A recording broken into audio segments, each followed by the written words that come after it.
Good morning. I'm Clay from EMF Rod Ends, and I had a quick little project here that I thought was pretty cool and I thought I'd share. It's a 1952 tie rod. The tie rod ends were worn and it wasn't passing a safety inspection, so the customer asked me if I could do something with it. I was going to rebuild it, like 100% of my parts, but I thought it'd be pretty cool to try and rebuild this guy. I tried a couple times reusing the old races, which it's a 4-piece race. It's pretty neat. They're all beveled and they all work around each other and they all tighten in with this spring. Spring pushes down, pushes these guys all together on this piece. The spring pushes here, pushes the cap down, holds it in. The beauty of that back in the day was you could rebuild everything that auto manufacturers made. You didn't have to buy a whole entire tie rod. Unfortunately, the pin was just too worn and I made a new pin, but the races were worn, so I thought I could get away with it. Bit me in the butt, and I had to make new ones. So I went more towards my design, where it uses 2 races. So I made this race and this race, and then to replace the spring pad, I made a new one. And I put a little land on it for my my spring to sit on. I also upgraded the spring. I went and found a new spring, a little bit thicker, same diameter. I heated it and made sure it was flat so it didn't cock the races off to the side. And I made this piece over here, I'll show you. I made this piece to clean the bore up so my races would move up and down with the spring properly. And then I drilled a hole through the side to allow grease in.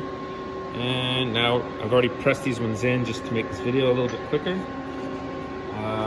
me 1 sec here. I will just quickly grease the tie rod ball.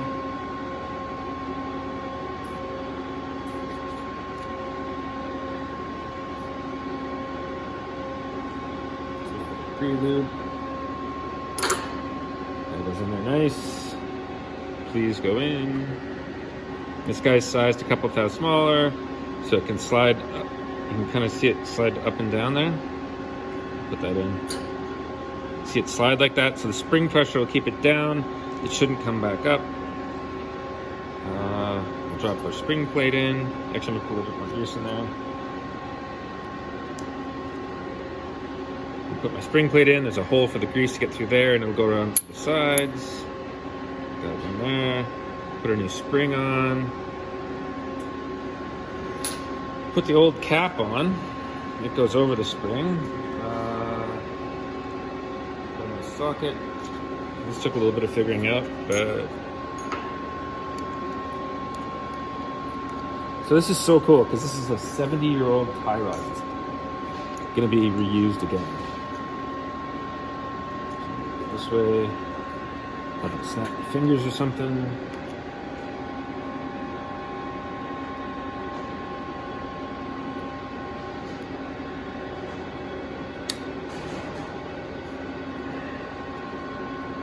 I'm sure there's an easier way of doing this.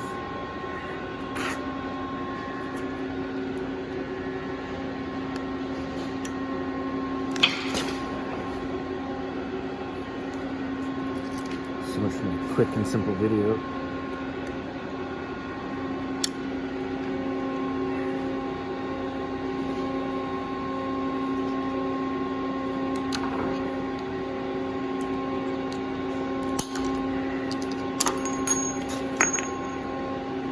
Okay.